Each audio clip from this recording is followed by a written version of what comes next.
Oui, bonjour. Alors, donc je m'appelle Sarah Lubecht. Je suis maman, mariée, et je suis au Cambodge depuis 1 an. Donc, je suis d'origine franco-thaï.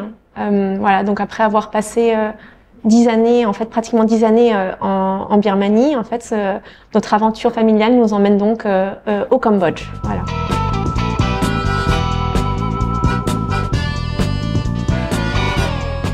Alors, les raisons sont, non, pas familiales, mais plutôt professionnelles, du coup.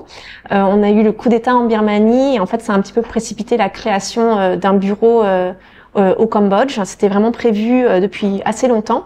L'entreprise était intéressée par les pays, en fait, dits frontières et dits CLMV, Cambodge, Laos, Myanmar et Vietnam. Et en fait, on était déjà présents au Myanmar, puis au Vietnam, puis le Laos. Et en fait, il nous manquait plus que le Cambodge pour compléter le tableau.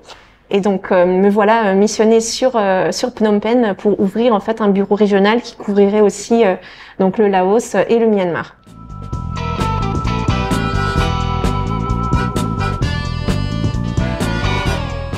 Alors, les premières impressions très bonnes, c'est un pays en fait qui est absolument bienveillant, qui est très accueillant, une population qui est très avenante. Voilà, donc je dirais, c'est très très propre à l'Asie du Sud-Est. Donc quelque part, en fait, ça nous rappelle aussi un petit peu les pays dans lesquels on avait vécu auparavant. Donc bien sûr la Birmanie, la Thaïlande. Et puis aussi cette proximité culturelle avec la Thaïlande et le Laos, et puis cette inscription du pays en fait dans la tradition du bouddhisme Theravada. Donc voilà, donc super impression jusque là.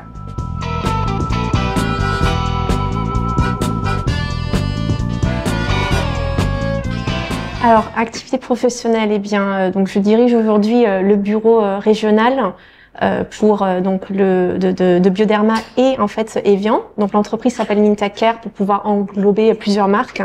Donc pour le Cambodge, pour la Birmanie et pour le Laos. Donc voilà, donc j'ai pas mal d'employés en fait qui sont dispatchés en fait sur la Birmanie 30, 3 sur le Laos et puis ici à Phnom Penh 11 aujourd'hui. Et on continue de croître de manière en fait assez mesurée.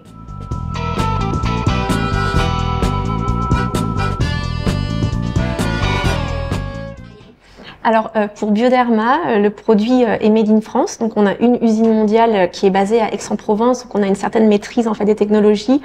Et aussi on a le secteur médical nous apporte une certaine caution et gage de qualité, puisque les docteurs, dermatologues, pédiatres recommandent nos produits à leurs patients. Et nos produits en fait ne sont pas que dans le secteur de la cosmétique. En fait, on est positionné dans les parapharmacies, les pharmacies, cliniques et hôpitaux. Donc d'une certaine manière, en fait, on a l'aspect made in France qui est gage de qualité, et de l'autre côté, en fait, la caution médicale derrière, en fait, ils nous font confiance, et puis en fait, les patients ont confiance ensuite dans le produit. Et pour Evian? Alors pour Evian, je dirais que c'est la marque, elle est mondialement connue, avec bien sûr l'eau minérale qui est à boire, mais pour nous, c'est le brumisateur qu'on a dans notre portfolio. Donc c'est de l'eau minérale naturelle, donc voilà, on joue vraiment sur l'aspect évidemment 100% français. C'est vraiment, ça vient des Alpes françaises, et le côté en fait 100% minéral, sans aucun produit chimique. Voilà, donc on joue sur ces deux côtés-là.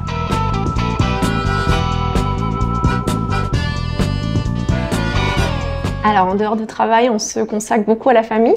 Donc, les week-ends et puis les soirées, en fait, sont vraiment consacrés à notre petit. Donc, voilà, on sort pas mal dans des endroits familiaux, en fait, de Phnom Penh. On a un petit peu nos endroits où on rencontre aussi d'autres parents pour faire jouer les enfants ensemble. Voilà.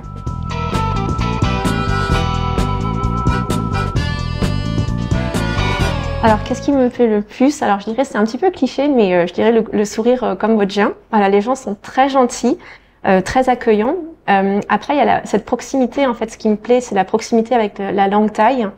Finalement, comme je suis franco-thaï, je suis bilingue en thaïlandais et je reconnais que la langue thaïlandaise a beaucoup pris en fait à la langue khmer qui est la langue d'origine.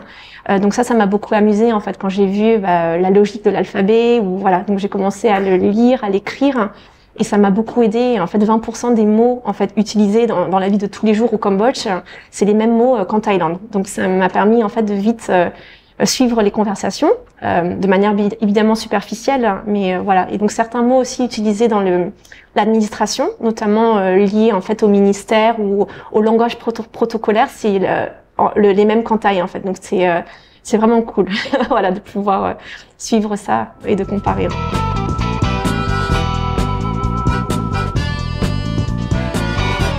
Les différences principales. Ouh là là. Alors c'est une question difficile parce qu'on parle souvent que de similitudes. Qu'est-ce que je pourrais dire? Ok, comme ça, hein, ce qui me vient à l'esprit, le développement économique. C'est en fait on compare en fait un pays frontière, donc Cambodge, qui est en fait plus proche en termes de développement du Laos et de la Birmanie que de la Thaïlande. Donc je dirais en fait la différence elle est plutôt là en fait dans le développement économique, parce que voilà quand on pense à la Thaïlande, c'est un pays qui est ouvert depuis les années 70, quoi. C'est industrialisé. Ils ont des grands groupes thaïlandais régionaux comme CIPI qui opèrent ici. L'inverse pour le moment n'est pas encore vrai, mais en tout cas le Cambodge s'engage un petit peu dans cette lignée aussi, mais ça va prendre quelques années. Mais voilà, je dirais en fait c'est en termes de développement. Il y a un métro à Bangkok, ici pas encore.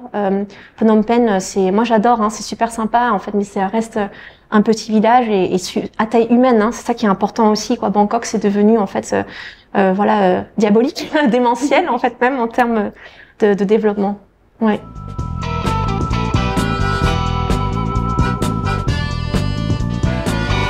Souvent, en fait, on a eu ce débat, même pour les autres pays du sud-est asiatique.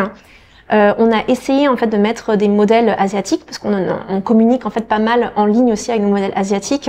Mais pour les populations du sud-est asiatique, elles font confiance à une marque française et pour elles, en fait, dans leur imaginaire, une marque française doit souvent être associée à un modèle en fait de type caucasien, en fait occidental.